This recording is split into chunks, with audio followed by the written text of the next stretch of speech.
కాంగ్రెస్ ప్రభుత్వ పనితీరుడు పట్ల ప్రజల అసహనం, పార్లమెంటు ఎన్నికల్లో ప్రజల తీర్పు బీఆర్ఎస్ పార్టీకి అనుకూలంగా ఉండబోతుంది. గత ఎన్నికలలో పార్టీకి నష్టం జరిగినా ద్రోహులెవరో తేలింది.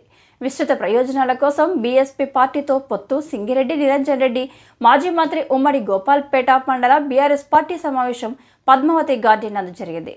ఈ సమావేశంలో ముఖ్య అతిథిగా పాల్గొన్న మాజీ మంత్రి నిరంజన్ రెడ్డి మాట్లాడుతూ, రాబో ఎమ్మెల్సీ పార్లమెంటు ఎన్నికల్లో నాయకులు, కార్యకర్తలు కసిగా పనిచేసి పార్టీ విజయానికి కృషి చేయాలని పిలుపునిచ్చారు.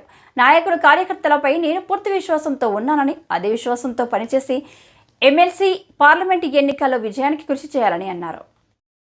మనకు నష్టం జరిగినా కుక్కలేవో కుక్క బుద్ధి ఏదో తెలిసింది అలా. మనకు కుండను ఇంట్లో పెట్టి బయటకు పోతే ఇంటి కుక్క కాపాల కుక్క అయితే ఆ కుండకు ఇంకో కుక్క రాకుండా కావాలి చేస్తుంది. అది దొంగ కుక్క అయితే ఏం చేస్తుంది అంటే ఈ దొంగ కుక్క లెక్క.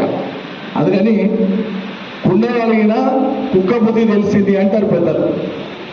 ఇలా పార్టీకి నష్టమైనా ఈ దొంగ కుక్కలు ఎవరు అనేటువంటిది మొత్తం నియోజకవర్గంలో తెలిసిపోయింది. మనం అత్యంత జాగ్రత్తగా ఇక్కడి నుంచి రాజకీయాలు చేసుకుంటాం.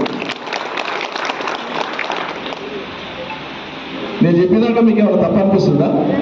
గట్టిగా సభలు కొట్టారేమో. కాక నేను ఇంతకుముందు చెప్పినట్లు అదనంగా వస్తాయనుకున్నాం కదా అని ఆశపడ్డారు. మనిషి ఆశపడడంలో తప్పలేదు. ఏదో ఆశపడ్డారు, భంగపడ్డారు వాళ్ళు. కానీ కొంతమంది